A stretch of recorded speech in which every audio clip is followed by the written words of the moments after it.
Então, chegamos no conteúdo de taxas. Então, a gente já viu conceitos básicos, né? Onde a gente introduziu o que seria juro, montante, essas coisas, principal. A gente passou pelo conteúdo de juros simples, fez alguns cálculos em juros simples, passou pelo conteúdo de juros compostos, onde a gente viu um monte de coisa, fórmula de juros compostos, como obter o montante, como obter a taxa, como obter o principal, como obter o prazo, essas coisas. A gente chegou agora no conteúdo de taxas. Na verdade, a gente já está falando sobre taxas desde a primeira aula.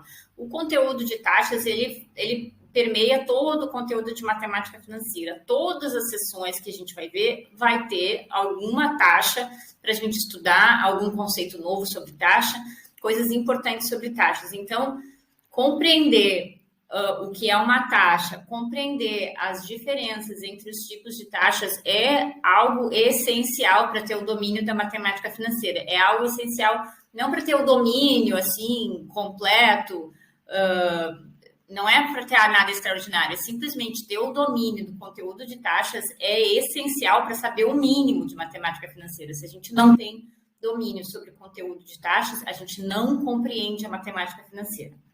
Então, aqui nesse diagrama, eu tenho uma ilustração de onde as taxas aparecem no nosso curso, ou seja, elas aparecem por todo o curso. As partes em azul é onde a gente vê taxas ligadas a um conceito de juros compostos, ou é uma taxa de juros compostos, ou é uma taxa que ela foi definida a partir de um conceito de juros compostos, ou seja, de juros sobre juros ou de correção sobre correção, certo? Então, nesse tópico de taxas, a gente vai se concentrar principalmente a definir muito bem o que é uma taxa efetiva, né? E o que são as taxas equivalentes. Taxas equivalentes, por definição, elas sempre são calculadas de taxas efetivas. E por que taxas efetivas são tão importantes? Taxas efetivas são tão importantes porque todo cálculo em matemática financeira, ele tem que ser feito como uma taxa efetiva. Só que nem sempre o problema, a situação do mundo real nos dá a taxa efetiva. Muitas vezes nos dão uma taxa que a gente chama nominal, que a gente também vai ver nessa sessão.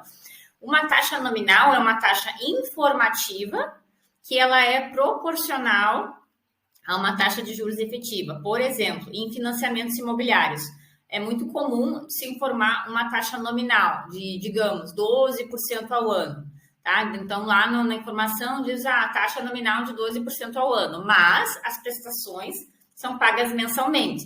Se as prestações, se os juros são cobrados mensalmente, significa que o período de capitalização, que é o período em que ou os juros são creditados ou os juros são cobrados, ele é mensal, certo? Prestações mensais, a gente tem um período de capitalização mensal. Se os juros são depositados mensalmente, temos um período de capitalização mensal. Então, nesse exemplo que eu dei, 12% ao ano nominal, com prestações mensais, ou poderia ser com crédito de juros mensal, se fosse um outro tipo de problema, ou cobrança de juros mensal, nesse caso em que os juros são cobrados mensalmente, a gente diz que o período de capitalização é mensal. Então, como é que eu tenho a taxa efetiva desse problema? 12% é simplesmente uma taxa informativa. Daí, para ir de uma taxa nominal para uma taxa efetiva, é um cálculo de proporcionalidade mesmo. É o cálculo como vocês gostariam de fazer sempre, mas não vai ser. Então, por exemplo, uma taxa nominal de 12% ao ano, que é capitalizada mensalmente, corresponde a uma taxa efetiva de 1% ao mês. Taxa efetiva é a taxa que vocês vão realmente utilizar para fazer o cálculo da prestação, do montante, do que for, certo? Então, nessa sessão, a gente vai aprender sobre o que é uma taxa, falar mais sobre o que é uma taxa efetiva, falar sobre o que é uma taxa nominal e falar também sobre taxas equivalentes. Então, de toda taxa efetiva, a gente pode tirar taxas que são equivalentes em outras unidades de tempo. Aí, por exemplo, 12% ao ano nominal, tá? A taxa efetiva é 1% mensal. Mas e se eu quiser uma taxa efetiva anual? Que conta que eu tenho que fazer? Isso a gente vai ver nessa sessão. Então, aqui, só para completar, como eu falei, o que está azul aqui são conceitos de juros compostos e de vez em quando, como é o caso da taxa nominal, tem alguma ideia ali que não é exatamente em juros compostos, que é simplesmente uma proporcionalidade. Então, é por isso que é importante a gente ter o conhecimento de taxas e procurar compreender o que elas significam. Porque não é sempre juros compostos, não é sempre a fórmula X, não é sempre a fórmula Y. Cada taxa tem a sua especificidade de cálculo, certo? Então, agora a gente vai ver sobre taxas nominais, taxas efetivas, taxas equivalentes.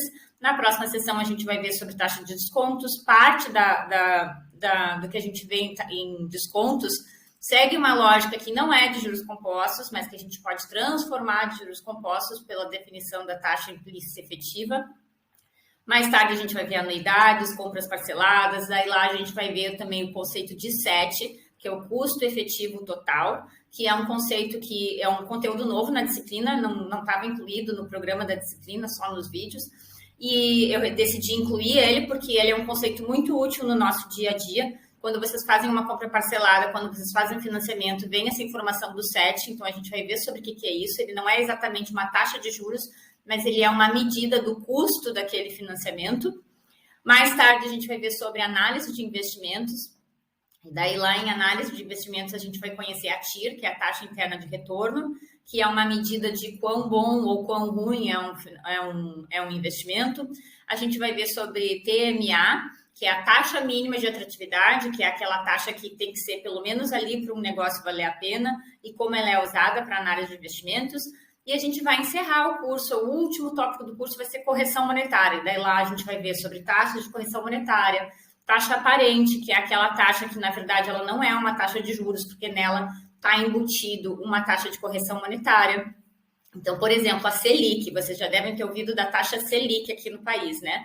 Volta e meia vem, a taxa Selic agora subiu, acho que está quase 10% ou por aí. Essa taxa é um exemplo de uma taxa aparente, nela está embutido também uma correção monetária, né, que é para o ajuste da economia. Então, a gente vai ver também sobre taxa real, que é a taxa de juros mesmo, que vai acima ou, né, que nos leva abaixo da inflação.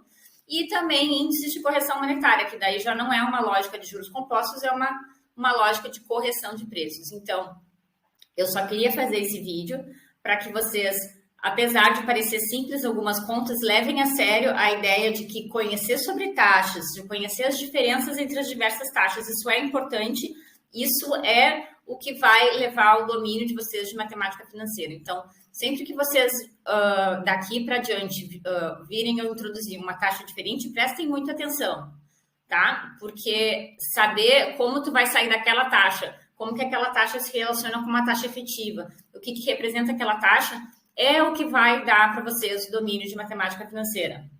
Combinado? Então, vamos lá.